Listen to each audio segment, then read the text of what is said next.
你好, my name is Ella, 我叫严爱佳, and I'm proud to say that I'm a second-generation Chinese-Canadian immigrant. When my family first arrived, everything felt so new. The language, the school system, even the landscape. But what I didn't realize at the time was that Chinese people have been shaping this country for over a century before I even stepped foot here. I used to think of myself simply as a newcomer. But when I learned about the history of Chinese people in Canada, especially the railroad workers, I began to understand that my story is part of something much larger. I first discovered the history through the Dear Canada series, and what struck me most was how essential Chinese labor was to building this country, and yet how often those contributions were overlooked. To understand the Chinese-Canadian history, we have to go back to the 1880s. To the construction of the Canadian Pacific Railway. In the 1880s, Canada was still a young country. British Columbia had agreed to join the Confederation on the promise that a railway would connect it to the rest of the country. The Canadian Pacific Railway was not just a transportation project, it was essential to uniting Canada, politically, economically, and geographically. However, building the railway, especially through the Rocky Mountains in British Columbia, was extremely dangerous. To complete the most difficult sections, over 15,000 Chinese laborers were recruited.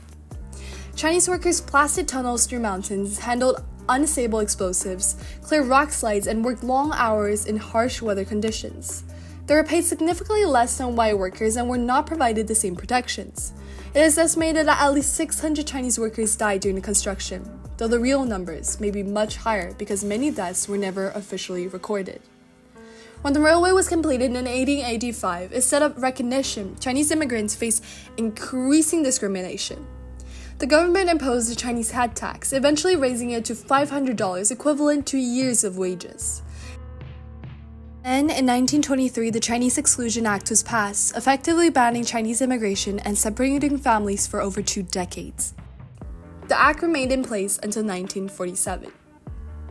Despite systemic racism and discrimination, Chinese Canadians continued to contribute to the country. During World War II, many Chinese Canadians volunteered to serve, even though they were denied full citizenship rights at the time. Some joined Force 136, a special operation unit that carried out. After the war in 1947, Chinese Canadians finally gained the right to vote federally. Decades later, in 2006, the Canadian government formally apologized for the head tax and the discrimination faced by Chinese immigrants. The history of Chinese Canadians is not only one of injustice, it is one of resilience, sacrifice, and nation building.